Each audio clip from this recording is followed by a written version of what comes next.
It's on timer, right? Okay. Hi. So I'll be presenting dexterous fine-tuning for real-world hand policies. So basically, we want to enable a robot to perform a host of different skills, daily long horizon tasks, but often this requires a lot of dexterity as well as the ability to handle different types of objects, including soft objects, which can be really hard to simulate. That's why our solution focuses on learning skills by directly practicing in the real world. To do this, we train an affordance prior from human videos to bootstrap learning. Specifically, we train a model to predict hand and wrist pose as well as contact points. And then we further improve it via online fine-tuning. And because we use a soft hand, this enables safe practice and adaptation in the environment. So our approach can handle picking up really fragile objects like these grapes, can pour liquids into different containers. We also make some progress towards really challenging tasks like flipping this bagel or juicing a lemon.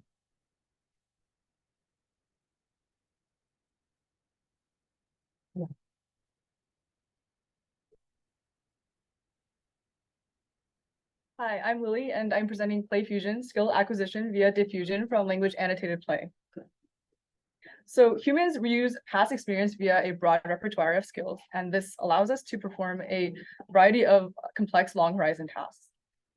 So similarly, we want to endow robots with skills.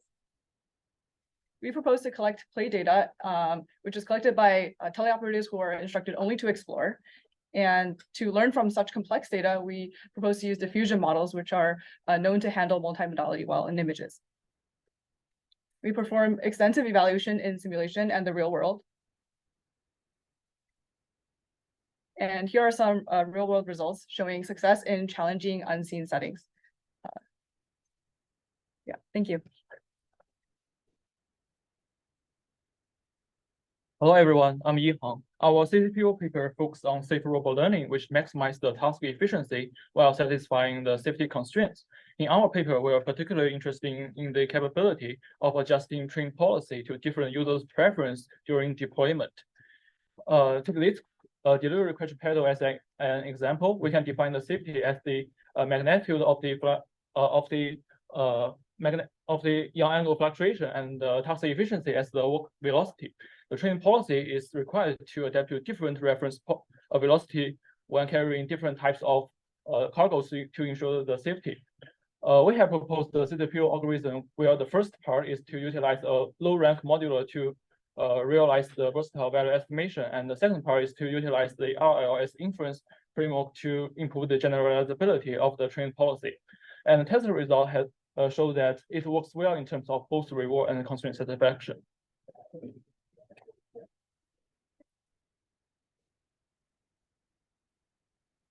All right. Hello, everyone. Thank you to the organizers for putting this together. So this is something I was working on in NVIDIA this past summer, and it's not even on archive yet, so you're the first to see it. So the idea here is that we know that imitation learning struggles with distribution shift, hence this workshop. And one strategy that you could take is you could collect interventional data with something like Dagger. But as we all know, like collecting human data is super labor intensive. So the main idea here is let's take a small amount of human data, automatically synthesize a much broader set of demonstrations that covers a much broader range of the state space, and then train a policy on that and hope that will give us more robustness to different kinds of distribution shifts. And the upshot of this is that we can take a very modest budget of human data, say 10 interventions, turn into 1,000, 5,000, whatever it is, get orders of magnitude higher robustness to distribution shifts essentially for free, with some qualifications. So if this sounds interesting to you, come check out the poster. Thanks.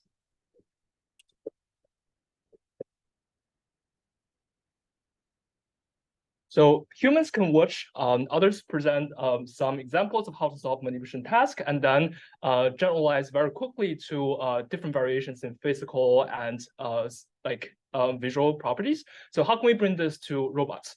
In this work, we present Equivact, a framework that uses Sim3 equivariant neural network architectures that enables zero-shot generalization across different visual appearances as well as scale, translation, and rotation. We showed that on several robotic tasks that involve deformable and articulated objects, we can take just 20 human demonstrations as input on a very small scale tabletop task, and then the learned policy can generalize zero-shot without any further fine-tuning or training on very large-scale mobile manipulation tasks.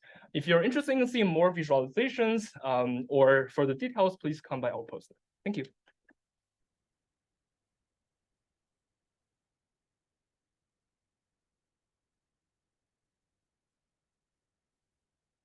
Hi everyone, I'm Chou-Yin, and I'm presenting work such as a real home robot is always based on the depth sensor to perform tasks.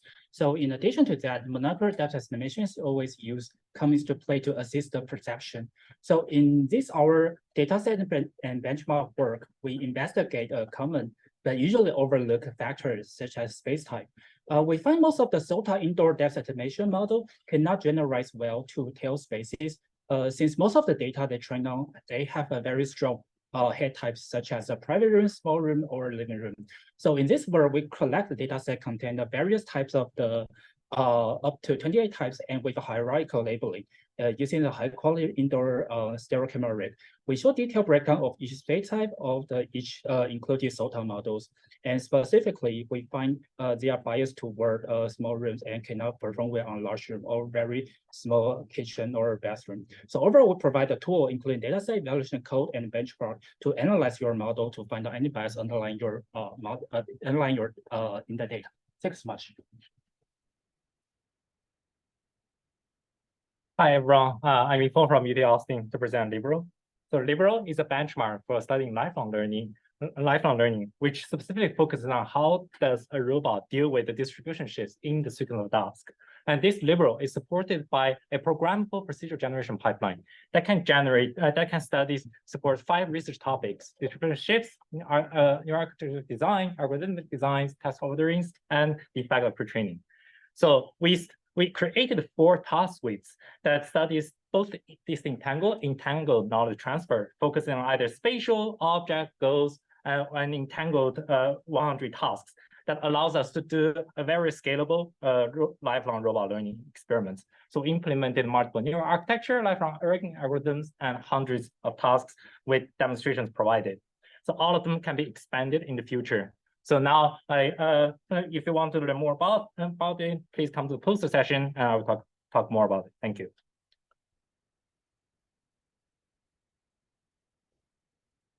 Hi, everyone. This is Kate from the University of Washington, presenting our work on a framework to generate corrective data for imitation learning. Imitation learning, when deployed to real robots, often get pushed to unseen states because of compounding error in the sensor and actuation. To remedy for that, we propose to generate corrective labels.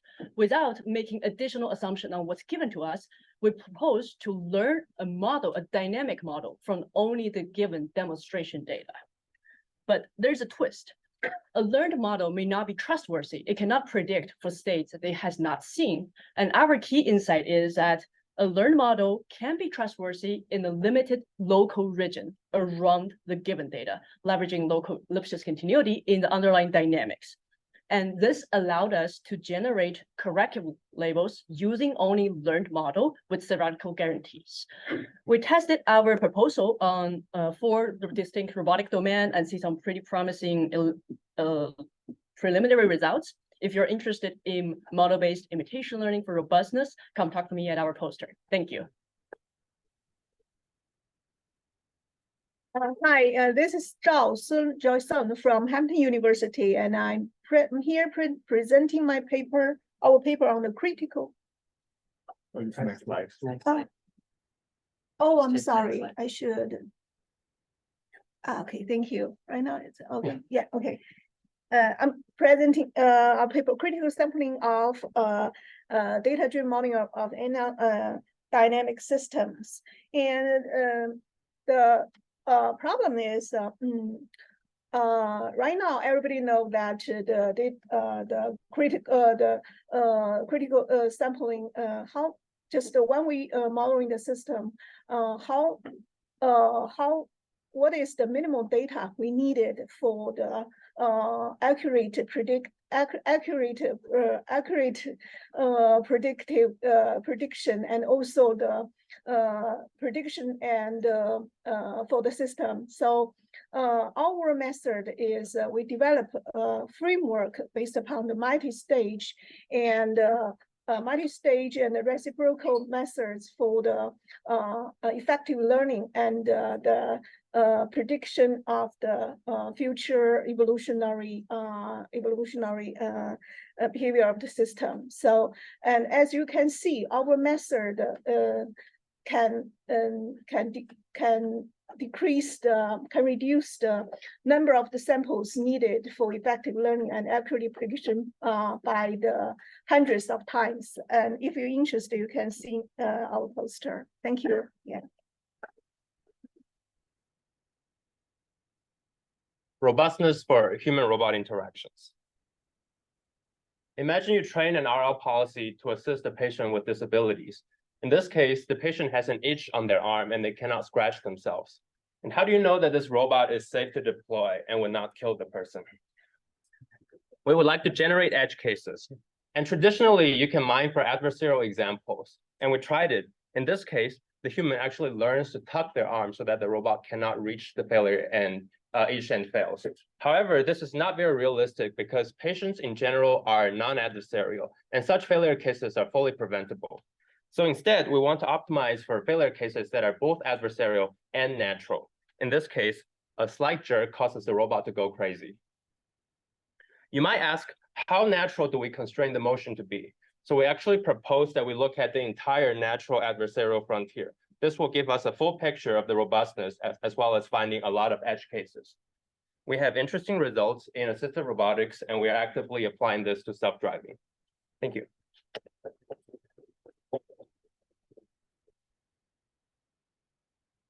Hi, my name is Keiko, and I'm a graduate student at the Multi-Robot Systems Lab at Stanford University. So in our work, we aim to develop a measurement uncertainty metric for learned perception models. So specifically, we're thinking about models that map from RGB image to a robot pose.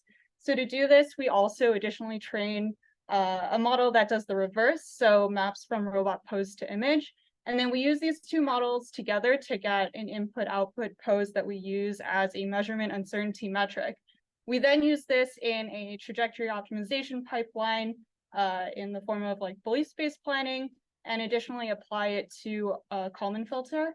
And on the bottom, we show our method with both the Kalman filter and belief space planner in a 3D racetrack environment. Thank you.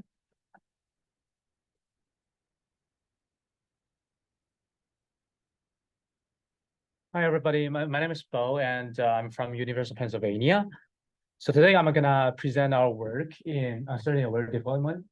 And to begin with the introduction of the pre-trained test conditioned large-scale models, imitation learning models, like most of them are focusing on extracting the actions that has the highest probability only. However, in our work, we propose to make a action-aware selection so that we can help mitigate the generalization challenge of these models in different, again, out of distribution environment setups. So in our work, we first calibrate the model to make a confidence calibration so that the probability output from the model will match the true prediction correctness. And then we apply a confidence kernel to this output, and we basically select our uncertainty-aware actions based on them. And like our simulation results shows that in addition, show our results based on a pre-trained perceived actor model, and like as you can see here, in addition to like significantly boosting the performance on the test with low success rate, we achieved an overall 3% performance boost without any additional training. If you're interested, you are welcome to see us like in the poster section. Thank you so much. Okay, so hello everyone, and let me introduce you to Drive Anywhere. In this work, we harness the power of multimodal foundation models to improve the robustness and the adaptability of autonomous driving systems, enabling out-of-distribution end-to-end multimodal autonomous autonomy. Specifically, we present an approach to apply an open set any environment autonomous driving that is capable of providing driving decisions from various inputs such as text and images. To do so, we first provide a method to extract nuanced special features in order to incorporate both special information and semantics. Our method outperformed the competing ones in both in distribution and out of distribution and enable policy debugging and data augmentation through text. If you're interested, come check our poster. Thank you.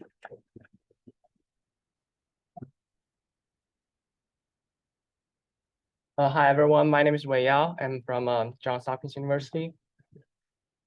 In this paper, we studied the problem of adapting a RL train policy to new domain. So our key insight is that this domain shift affects reward model and policy differently. So for one, like during adaptation, like this arrow in the policy model will accumulate. This lead to very deteriorated performance.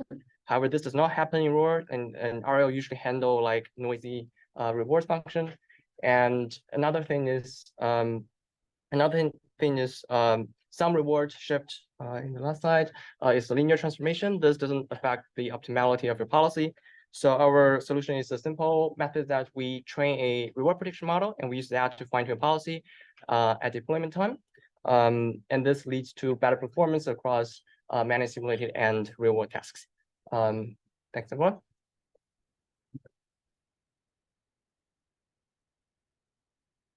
Okay, hi all, I'm Joe.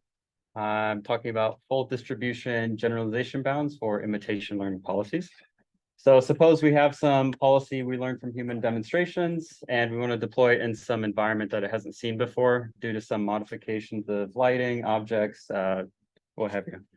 And the question we want to address is, does the learned policy generalize to the modified environment? And specifically, we want to tackle this from the angle of getting some sort of generalization guarantees.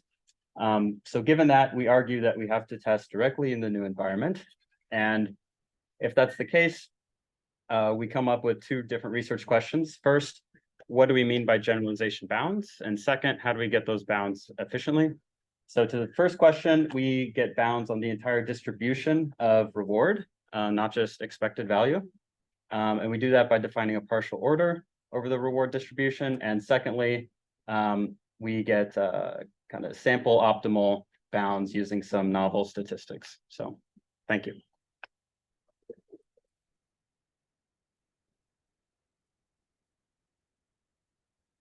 Hi, my name is Paul, and I'm presenting on behalf of our student researcher, GR1, the work RT trajectory. So the question we're asking ourselves in this work is, can we use a policy that's only trained on a very narrow set of tasks that are mostly like pick and place like tasks, and have them generalized to unseen novel tasks, unseen both in like the semantics of the task, like here the towel folding, or also novel in the sense of like needing a different motion that we've never seen before, like this counter wiping.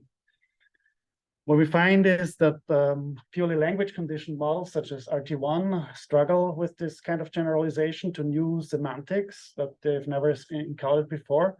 So what we're just suggesting is a different kind of condition in the policy, which is essentially the sketch of the end effector of the trajectory that we want to have the end effector take. And we find that this is a very effective way of conditioning the policy. Conditioning the policy, making novel things work, and also we show different ways to come up with these sketches, such as tracking a human hand or having a human sketch to draw, or even an EVLM. Thank you.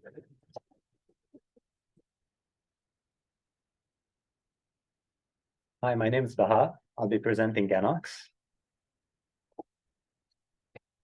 So dense representations that encode 3D shape and pose information are useful for manipulation tasks. Normalized object coordinate systems offer one such representation. But to train a model to predict knocks, we either require dense depth or require 3D labels, which are not easy to derive for real data. But we observed that Knox labels are similar in simulation and real data, and accordingly propose GANOX. The idea is to use a discriminator to train a Knox generator.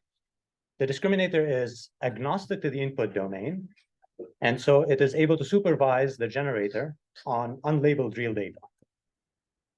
Our method shows more smooth and consistent results on the unlabeled domain. Thank you.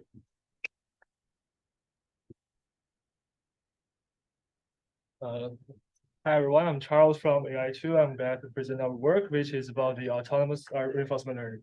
So as we know, the setting episodic RL is very expensive, even impossible in the real world. So our hope is to train agents using a single model or framework that requires the human intervention as few as possible, while also keeping the generalization abilities. So we first identify the main challenge of the reset-free RL, which is the near irreversible states. So strictly, it's not only the irreversible states, but also including some transitions that will pause in the training, making the sample inefficient. And we propose a distance-based and a dispersion-based measurement-led intervention that automatically detect those near irreversible transitions in an unsupervised way.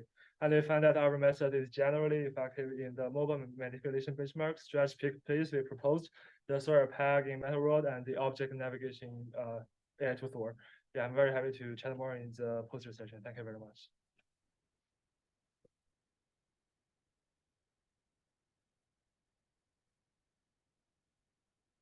Hello, everyone. I'll be presenting Nomad. My name is Ajay, and we worked on this problem where if we have a robot in a novel environment and we want it to navigate to a long horizon goal, sometimes this goal is not immediately visible. So what we have the robot do is model two modes of distribution. One distribution is in the undirected mode. So it's just what is the distribution of actions given the observation? And the other distribution is what is the distribution of actions given the observation and the goal? So you can see in the yellow, it's just observation. So you want the robot to take useful actions that avoid collisions and explore hallways and semantically useful directions, and a goal-directed action, which takes you to a goal. The way we did this is we had a diffusion policy model this highly complex distribution. Please check out my poster if you want to see more, and we also have a demo of our CoRL. Thank you.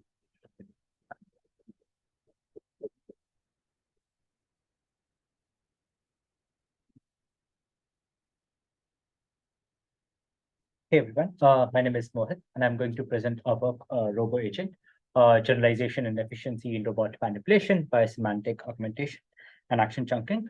So the main research question that we wanted to explore in this work is how we can learn generalizable policies that perform very well on out-of-distribution data without requiring a lot of in-distribution data upfront. So unlike RT1 kind of methods, which use a lot of demonstrations, in our work, we focus on using an order of magnitude less amount of demonstration data. And so there are two main contributions of our work. The first contribution is this data set of 7,500 trajectories taken on commodity hardware like a Franca with multiple cameras and sort of like normal common objects found in like kitchen environments. And the second contribution is this idea of using diffusion models to embed or use the world priors that these diffusion models have into the demonstration data via masking. And the other idea of using efficient multitask architectures that can better represent the multimodality in the training data. And both of these contributions allow us to learn policies that are more robust to distribution fields. So in our results, we find that as common in other works, we evaluate across multiple levels of generalization. We find that even for the toy or simple levels of generalization that is within distribution, good policy architectures matter. And similarly, higher sort of like same thing happens even for like other ones. But yeah, thank you. Thank you very much.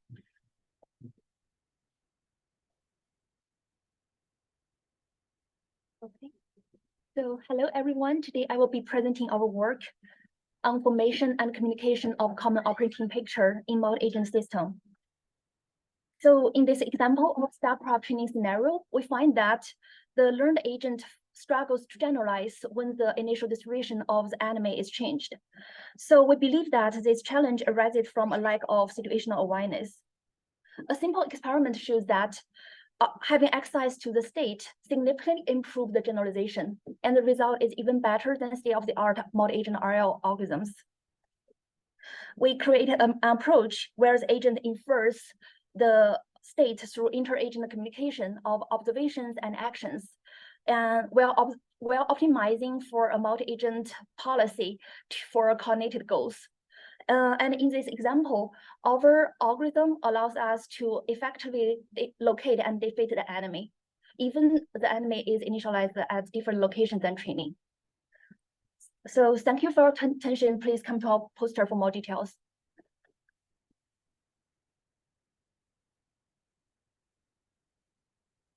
All right, hey guys, I'm Matt, and I'm presenting work out of the Autonomous Systems Lab under Professor Mark Vivone. We want to develop robots that generalize the OOD data that they haven't seen. Towards this, we're asking the question, how do we adapt to and detect these OOD situations in a self-supervised manner?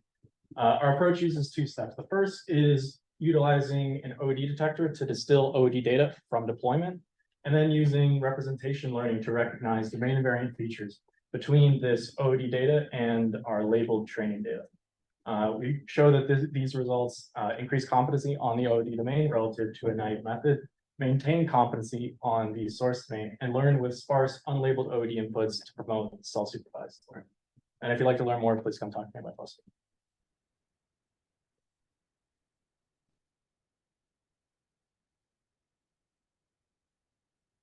So the goal of imitation learning is to learn policies from demonstration. However, demonstrations from humans are always diverse, and you don't know what the ways in which they are diverse are. But embedding these demonstrations and generating behaviors from this space can help human-robot interaction applications. But however, when there are missing demonstrations, generating novel behaviors is not straightforward. Prior works address this problem by using diversity objectives and learning a decoder network. However, this embedding space turns out to be very rough, and the behaviors don't actually complete the task. So we propose guided strategy discovery, a novel decoder regularization framework that completes the task and is smooth at the same time. Our framework can be used to generate novel behaviors with unseen human styles with just few samples from the environment. We test for generalization in different domains and show improved performance. If you're curious to know more, please come by my poster. Thank you.